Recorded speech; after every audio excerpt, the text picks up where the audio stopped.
En el entierro de mi madre, mi padrastro me prohibió acercarme a ella para despedirme. Semanas después, él y sus hijas me bloquearon en la puerta de la lectura del testamento. Con una sonrisa fría, él dijo: solo las herederas tienen lugar aquí. Hay momentos en la vida que se quedan grabados en la piel, no por lo que se dice, sino por lo que se calla. Por lo que se niega. Por lo que se roba. Era un día frío de marzo. El viento cortaba como pequeños cuchillos mientras yo, inmóvil, observaba desde la acera frente a la iglesia metodista de Riverside. No podía moverme. No porque no quisiera, sino porque no me dejaron. Mi madre estaba siendo llevada en un coche fúnebre, en silencio, y yo no podía ni siquiera acercarme a despedirme. Estaba ahí, como una sombra, ignorada por quienes decían ser su familia. Esperanza, no deberías estar aquí. Esa voz. Ese tono. Esa forma de escupir mi nombre como si fuera una ofensa. Ricardo. Mi padrastro desde hacía 15 años. Impecable, como siempre. Traje negro de corte perfecto, corbata ajustada, cabello peinado al milímetro. No parecía un viudo. Parecía un ejecutivo rumbo a una reunión de negocios. Una reunión que esperaba cerrar con un apretón de manos, no con lágrimas. Este es un momento para la familia, dijo. Y lo dijo como si yo no lo fuera. Familia. Esa palabra rebotó dentro de mí como un eco cruel. ¿Qué era yo entonces? ¿Una extraña? ¿Una molestia? ¿Una nota al pie en la historia de su matrimonio perfecto? Intenté mantener la compostura. Yo soy familia, respondí, pero mi voz temblaba, como si mis propias lágrimas quisieran traicionarme. Fue entonces cuando apareció Sofía, la hija mayor de Ricardo. Impecable también. Como una copia más joven, más ambiciosa, más fría. Se acercó a mí con su expresión de superioridad habitual. Esperanza, querida, mamá Margarita dejó instrucciones muy claras. Mamá Margarita. Ni siquiera podían llamarla por su nombre, Ana Margarita. Para ellas, ella no era mi madre. Era solo la esposa del patriarca. Solo una pieza en su tablero. Nunca la mujer brillante, cálida, la médica que amaba más su vocación que su descanso. El funeral fue una puesta en escena perfecta. Arreglos florales que costaban una fortuna. Discursos de personas que apenas la conocieron. Lágrimas calculadas. Abrazos vacíos. Y yo era un fantasma. Una intrusa mirando a través del cristal una vida que ya no me pertenecía. Ricardo no me permitió sentarme con ellos. No me permitió hablar. No me permitió llorar con dignidad. Yo no existía. 3 días después, recibí una llamada inesperada. Elena, la abogada que trabajaba con la familia desde hacía años, pidió que me presentara a la lectura del testamento. Mi corazón se encogió. Tal vez mi madre había dejado algo. Una carta. Una palabra. Un gesto final que me demostrara que no estaba sola. Me presenté en la oficina con el corazón latiendo como un tambor en medio del pecho. Al entrar, los vi, Ricardo, Sofía, Isabel, todos sentados como si fueran los protagonistas de una obra que ya sabían cómo terminaba. Me miraron como si yo fuera un error en el guión. Ricardo se levantó. Su sonrisa era más hielo que cortesía. Ah, Esperanza, qué bueno que viniste. Aunque debo decir que estás perdiendo tu tiempo. Esta reunión es solo para las verdaderas herederas de Margarita. Verdaderas herederas. Las palabras se clavaron en mi pecho como agujas en la carne viva. Pero no dije nada. Solo saqué el sobre que mi madre me había entregado semanas antes de morir. Lo había guardado como si fuera un pedazo de su alma. Doctora Elena, dije, mi madre me pidió que le entregara esto hoy. La abogada tomó el sobre, reconoció la letra. Su rostro cambió. Ya no era la expresión profesional de siempre. Era otra cosa. Una mezcla de sorpresa, reconocimiento, tal vez alivio. Ricardo frunció el ceño. No estaba acostumbrado a que algo escapara a su control. Sofía e Isabel intercambiaron miradas. Y yo solo esperé. Con el corazón latiendo tan fuerte que sentía que podía explotar. Crecí sabiendo que algo estaba mal. No podía explicarlo. Pero lo sentía. Cuando tenía 11 años, mi verdadero padre murió en un accidente automovilístico. David. Un hombre noble, lleno de paciencia, un ingeniero que construía puentes y me enseñaba a mirar las estrellas. Me hablaba de estructuras que soportaban el paso del tiempo. De la belleza de lo invisible. De lo que sostiene lo que amamos. 6 meses después de su muerte, Ricardo apareció. Casi como un salvador. Médico, viudo, con 2 hijas. Sonreía mucho. Hablaba despacio. Parecía perfecto. Demasiado perfecto. El matrimonio fue rápido. Demasiado rápido. Como si mi madre tuviera prisa por llenar el vacío. Y luego empezó todo. Primero fueron los muebles de papá. Luego sus fotos. Luego las decisiones. ¿Qué comer? ¿Qué vestir? ¿A quién atender en la clínica? Ricardo no la obligaba. Pero tampoco necesitaba hacerlo. Su forma de control era más sutil. Más dañina. Margarita, segura que es el mejor enfoque, decía con voz amable. Tal vez deberíamos considerar algo más prudente. Prudente. Siempre era su palabra favorita. Pero para él, prudente significaba rentable. Con el tiempo, transformó la clínica de mi madre en una máquina de facturación. Exámenes innecesarios. Diagnósticos exagerados. Tratamientos interminables. Todo facturado. Todo milimétricamente diseñado para exprimir seguros, no para sanar. Cuando yo cuestionaba, él sonreía. Esperanza, aún eres muy joven para entender la medicina moderna. Durante la enfermedad de mi madre, su control se volvió absoluto. Decidía qué medicamentos, qué médicos, qué visitas. Yo pedía una segunda opinión. Rogaba por tratamientos alternativos. Pero siempre tenía una excusa. Siempre sonaba lógico. Siempre tenía razón. 3 semanas antes de morir, mi madre tuvo uno de esos extraños momentos de lucidez. Era un martes gris y lluvioso. Estábamos solas. Ella me tomó la mano. Estaba débil. Frágil como papel mojado. Pero sus ojos brillaban con una claridad que no veía desde hacía meses. Necesito contarte algo, Esperanza. Sacó una pequeña llave dorada de debajo de la almohada. Me la entregó con manos temblorosas. Esto abre una caja fuerte en la clínica. Gaveta inferior izquierda del escritorio de Ricardo. Necesitas ir de noche. Hay un sobre. Tómalo todo. Intenté disuadirla. Estaba débil. Pero su voz fue firme. Ricardo no es quien tú crees que es. Ni sus hijas. Me explicó cómo evitar las cámaras. Cómo desactivar la alarma. Cómo no dejar rastro. Y me dijo algo más. Busca a Catalina. Ella sabe la verdad. Si algo me pasa, confía en ella. 2 días después, a medianoche, entré en la clínica. La clínica estaba envuelta en una quietud antinatural. Solo el zumbido bajo de la electricidad me acompañaba mientras cruzaba los pasillos oscuros. Me movía como si caminara por un lugar sagrado, o por una tumba. Abrí la puerta trasera con la llave que aún funcionaba. El acceso que mi madre conservaba había sido una ventaja, y ahora, una despedida. La oficina de Ricardo era todo lo que uno esperaría de alguien obsesionado con la apariencia del poder.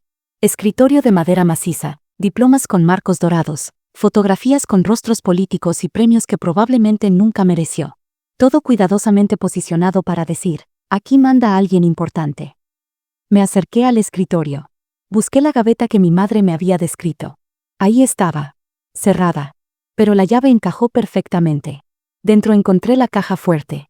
Al abrirla, sentí como si estuviera desenterrando un cadáver. Papeles. Carpetas. Fotografías. Discos duros. Un diario encuadernado en cuero. Cada documento que sacaba me pesaba más en las manos. Contratos, cartas, correos impresos.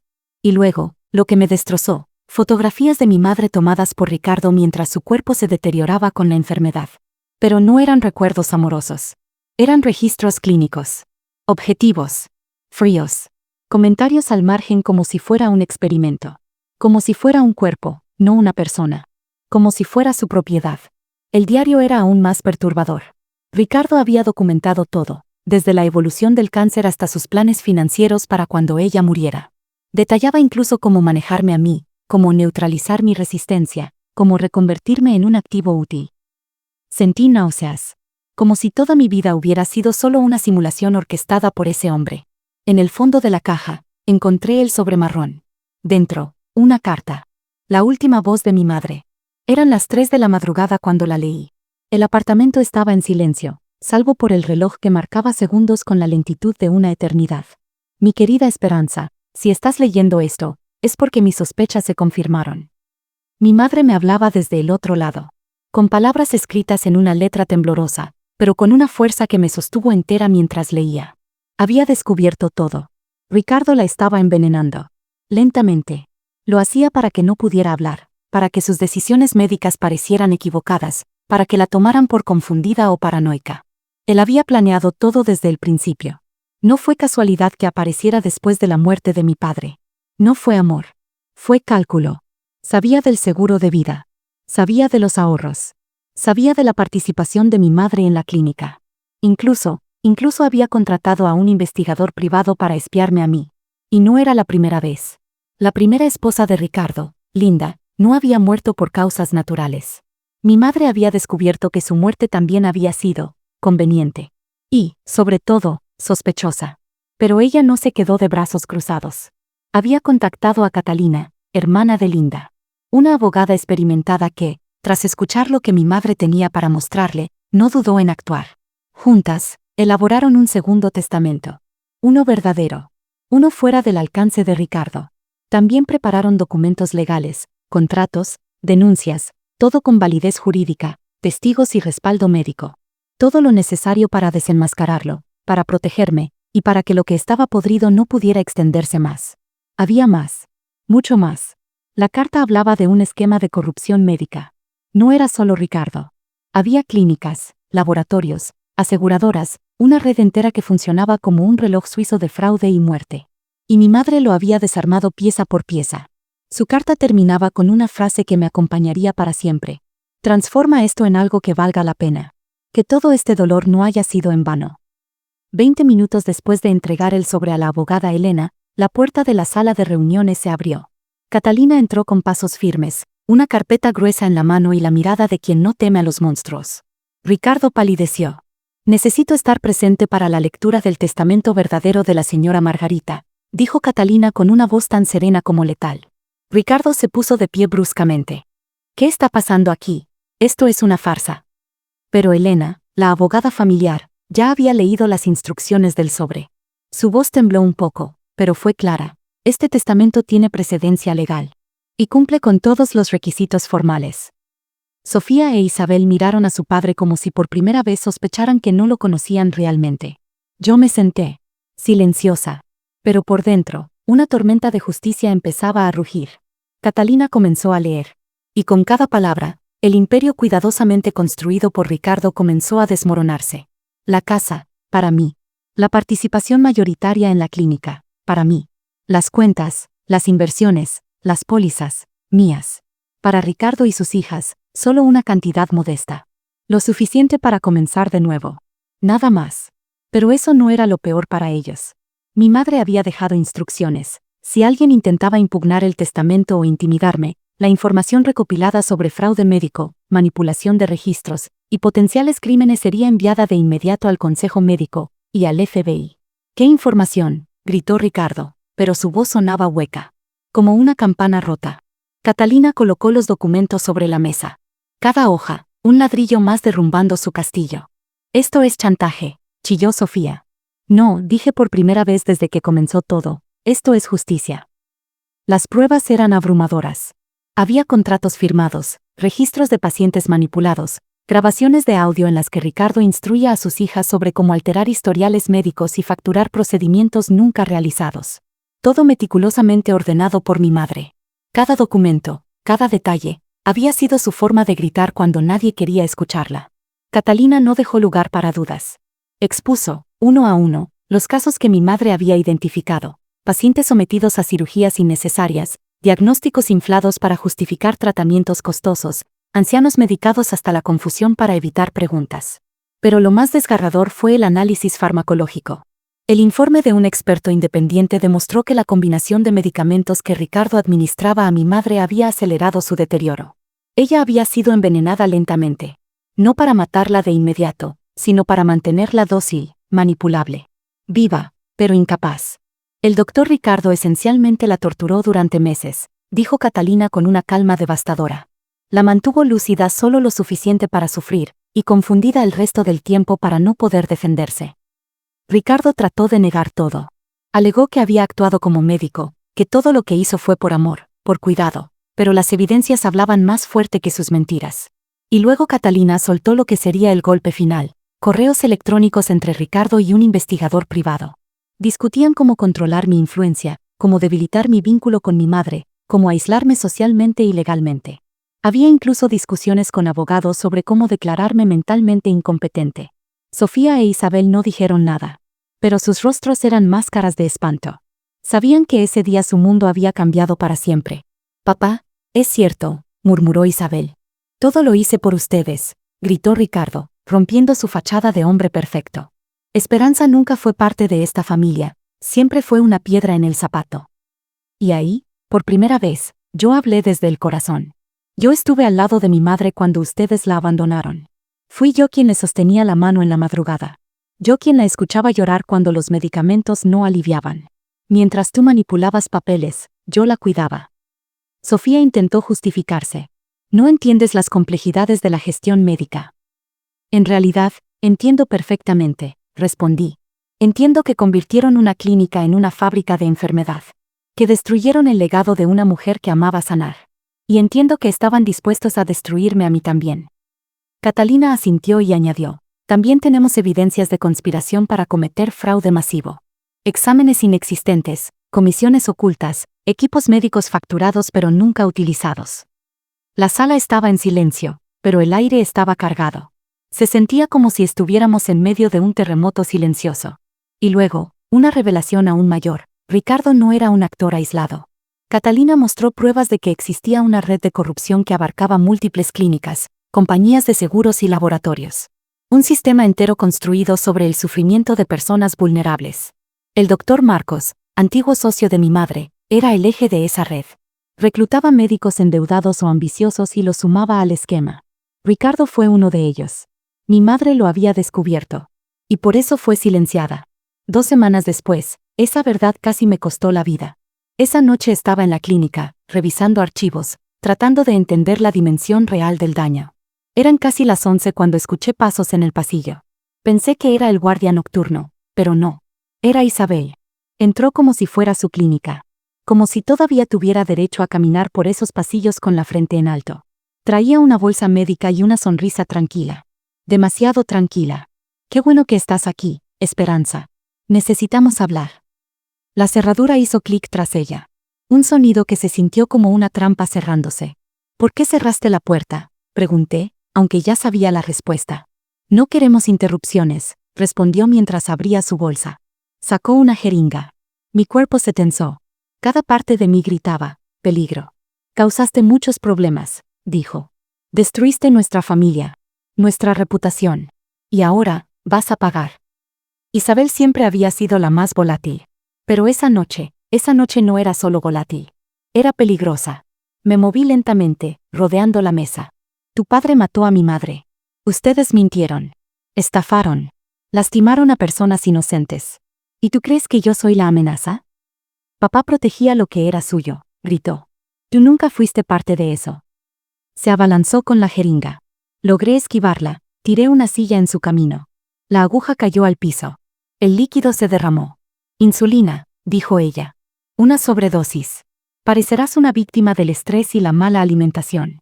Perfectamente creíble. Esto es asesinato, Isabel, asesinato. Es justicia, rugió. Nos enredamos en una lucha desesperada. Golpes, empujones, gritos. Era más fuerte, pero yo tenía algo más poderoso, desesperación. Logré tomar un abrecartas. Golpeé su muñeca. La jeringa se rompió contra el suelo. Me lanzó un puñetazo, pero esta vez estaba lista. Usé su peso contra ella. Cayó al piso y le inmovilicé el brazo.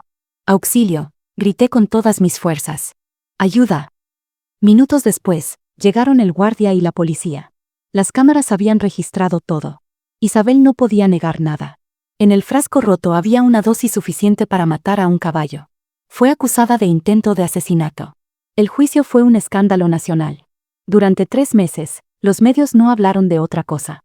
Las grabaciones, los correos, los análisis, todo fue presentado como parte de una red criminal médica sin precedentes. Ricardo, Isabel, Sofía, el doctor Marcos, 6 cómplices más.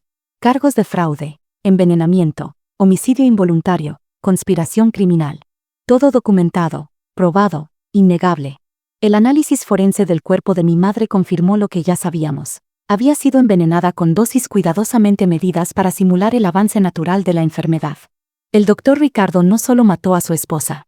La despojó de su dignidad mientras lo hacía, dijo el fiscal en su declaración final. Las sentencias fueron firmes. Doctor Marcos, cadena perpetua. Ricardo, 30 años. Isabel, 25 años por intento de asesinato. Sofía, 15 años por fraude y complicidad. Las clínicas fueron clausuradas. Los médicos involucrados perdieron sus licencias. Las aseguradoras enfrentaron procesos federales. Y yo, por primera vez, respiré en paz. Pero la historia no termina ahí. Con la sentencia dictada y los culpables tras las rejas, podría decirse que la justicia había sido servida. Pero, en realidad, lo que vino después fue mucho más difícil. Porque no se trata solo de derrumbar lo corrupto. Se trata de decidir qué harás con las ruinas. Heredé la clínica. Sí, pero lo que me entregaron no fue un premio. Fue una institución contaminada, desacreditada, manchada por el crimen y la codicia.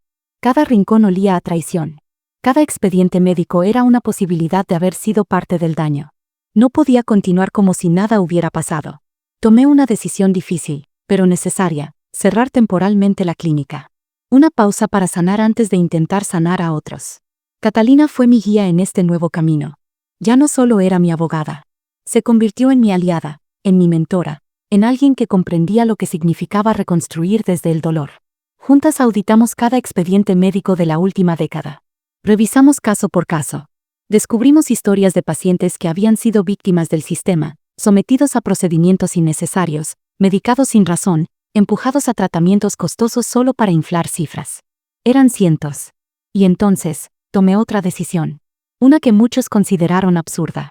Financiera, legal, emocionalmente absurda. Establecí un fondo de compensación voluntario. Catalina me miró con incredulidad. Esperanza, no tienes obligación legal de hacer esto. Tú también fuiste víctima. No eres responsable de sus crímenes. Pero soy la dueña ahora, le respondí. Y si voy a reconstruir algo que valga la pena, tiene que nacer desde la verdad. Desde la compasión. Desde lo que es justo, no solo lo que es legal. Ese fondo absorbió casi la mitad de la herencia que había recibido. Pero fue la inversión más importante de mi vida. Recibir a esas familias. Mirarlas a los ojos. Entregarles una carta de disculpa, una compensación digna, y sobre todo, una verdad, fue profundamente transformador. Algunos lloraron. Otros no pudieron decir una palabra. Pero en cada uno sentí el alivio de ser vistos. De ser reconocidos como algo más que números en un expediente. Después de un año de limpieza, planificación y trabajo silencioso, reabrimos la clínica. Pero no era la misma. Ya no era la clínica Riverside.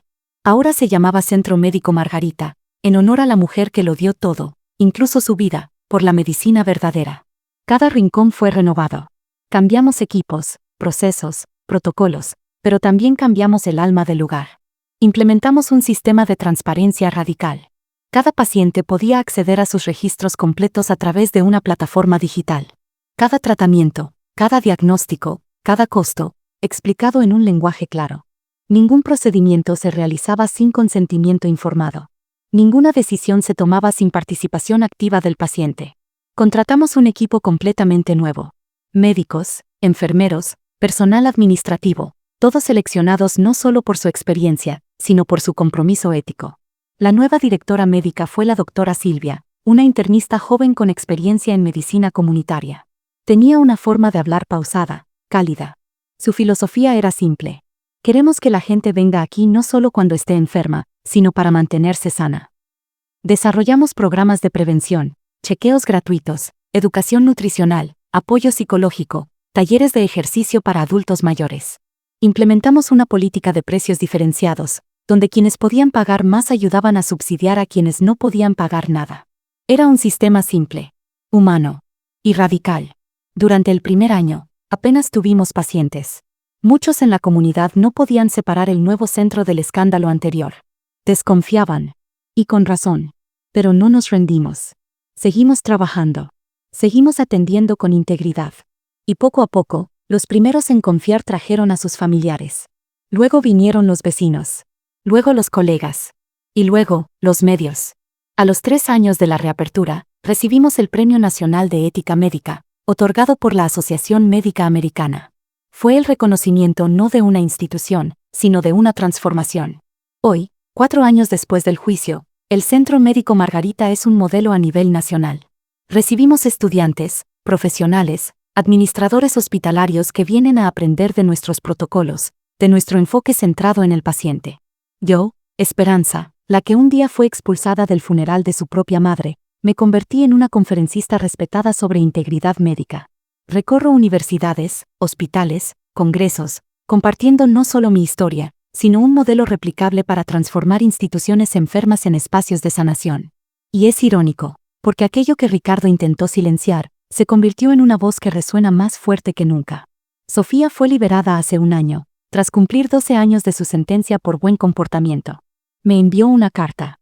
Una disculpa. Me dijo que trabajaba como consultora financiera para organizaciones sin fines de lucro. No le respondí. No porque guarde odio, sino porque algunas heridas necesitan silencio para cicatrizar. Isabel aún está en prisión. Nunca me contactó. Y espero que nunca lo haga. Ricardo murió en la cárcel, a los 68 años, de un ataque cardíaco. Cuando me lo dijeron, no sentí alivio. Tampoco tristeza. Solo, vacío. Era el fin de un ciclo. Un hombre que pudo haber sido un sanador, eligió ser un verdugo. Y eso es una tragedia en sí misma. El doctor Marcos también murió. Otro preso. Aparentemente, la prisión no es amable con quienes envenenan pacientes indefensos. Yo encontré una paz que nunca creí posible. No es la paz de la venganza. Es la paz del propósito. Cada día que entro en la clínica y veo el nombre de mi madre en la entrada, recuerdo por qué hago lo que hago. No por dinero. No por reconocimiento. Sino porque cada vida que tocamos con compasión y honestidad es una forma de devolverle al mundo lo que ella me dio a mí. Mi sueldo es modesto. Podría ganar más en otro lugar. Pero gano algo que no tiene precio, la certeza de que cada mañana, al mirarme al espejo, me respeto. A veces sueño con ella. En esos sueños, mamá está de pie en una sala luminosa, con bata blanca, atendiendo pacientes con esa mirada de ternura que siempre tuvo. No habla. Solo me mira, y sonríe. Y yo despierto sabiendo que está orgullosa. La lección más profunda que aprendí es que la traición no define quién eres. Tu respuesta a ella sí. Yo podría haber huido. Podría haber vendido todo y empezar de cero. Pero elegí otra cosa. Elegí transformar el dolor en algo útil. Elegí construir sobre las ruinas un lugar que cura. Hoy, el Centro Médico Margarita está por abrir una segunda sede. Y 3 escuelas de medicina han creado pasantías basadas en nuestro modelo de atención. Pero el logro que más me enorgullece es una pequeña placa que colocamos en la entrada. En memoria de la doctora Margarita. Médica, madre y modelo de integridad. Su legado vive en cada vida que tocamos. Mi madre fue asesinada por personas que pensaron que podrían borrar su influencia. Pero no sabían que cuando intentas callar una voz verdadera, lo que haces es amplificarla. Hoy, gracias a su valentía y su amor, sanamos. No solo a los cuerpos, también a las heridas que nunca se ven. Y eso sí es justicia.